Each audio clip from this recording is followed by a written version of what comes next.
truths that destroy atheism.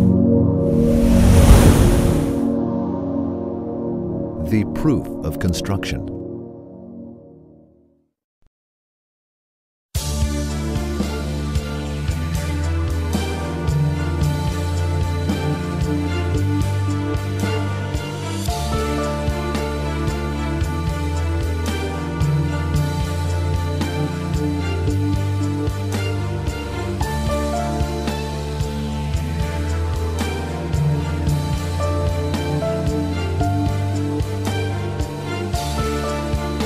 The proof of construction.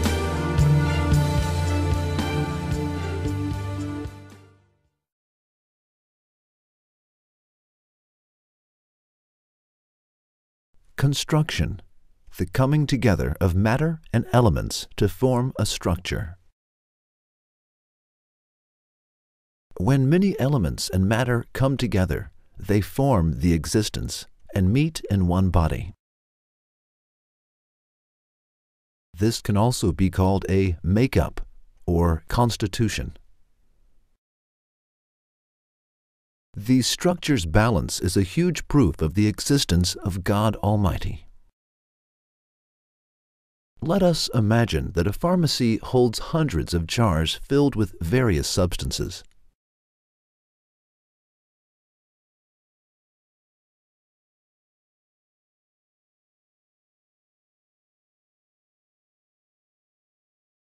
We arrive at the pharmacy and see that there are now hundreds of the same medicines and paste on the display shelf.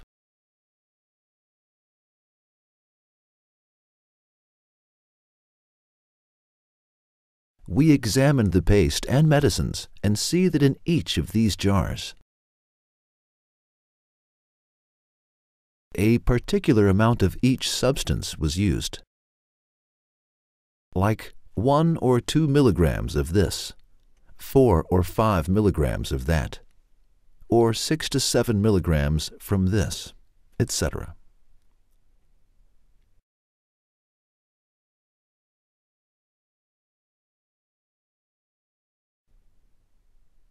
If 1 milligram more or 1 milligram less of a substance is mixed, then the medicine could easily turn into a poison.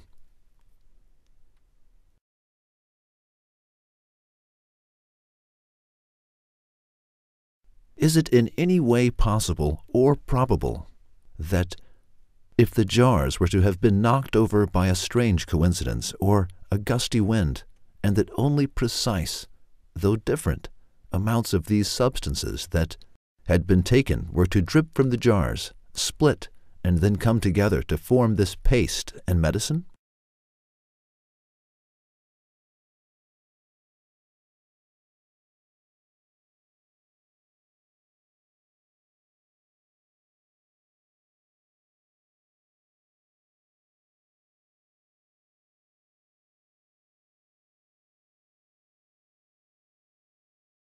If the entire world unites, will they be able to convince us that the medicine and paste have formed by a coincidence?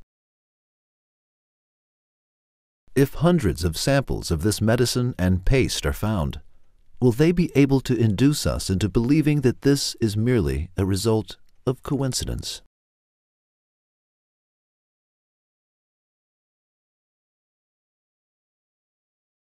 Is there any bigger fallacious superstition than this belief? Similarly, every life form can be likened to a paste, and every plant can be likened to a medicine, since they are formed from several diverse substances in precise amounts.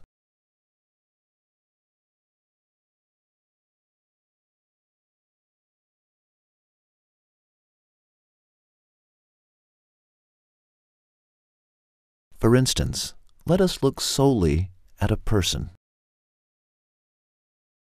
There are about 60 elements in our bodies.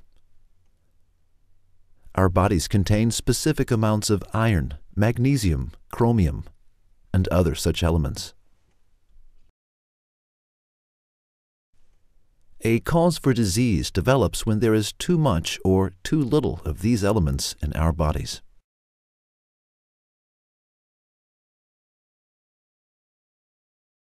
For example, copper has a blood-producing characteristic. When there is too little of it, an outbreak of disease could occur. Manganese operates the functions of the brain, and a lack of it causes behavioral deformities.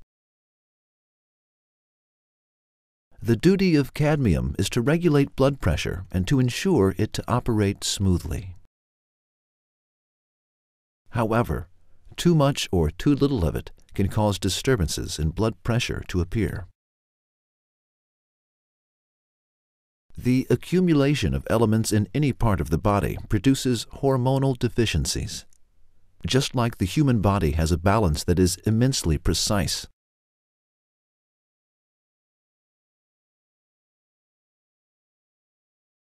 The other life forms, which are plants and animals, also possess the same kind of balance in their forms. While we refer those who want to learn more about this balance to a science book, we also ask the following question.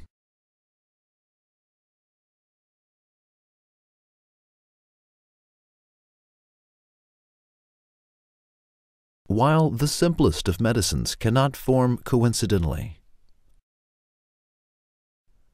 is it possible for the human body, or the body of another life form, which is balanced to such an extent, to develop by mere chance? Even if the entire world was to come together to convince us that an aspirin accidentally formed as a result of a glass jar filled with medicine having tipped over, we still would not be persuaded. Then how are we convinced that the human form, which is millions of times more advanced and more sensitive, formed as a result of some coincidence? Can a person who believes in such a wrong thought be called clever? Let alone being called clever, can he be called a human being? Besides, our body is not like a drug that was constructed once and then put aside. The total weight of the cells that die in our intestines in a year is 90 kilograms. The total weight of dead skin cells is 45 kilograms too. 200 billion red blood cells die every day in our body. And 10,000 red blood cells are created every second. Our body is a wonderful composition that is completely renewed every 6 months. Is it possible for that composition to form coincidentally? And when there are about 7 billion people of that composition in the world today, how can one believe that they form coincidentally?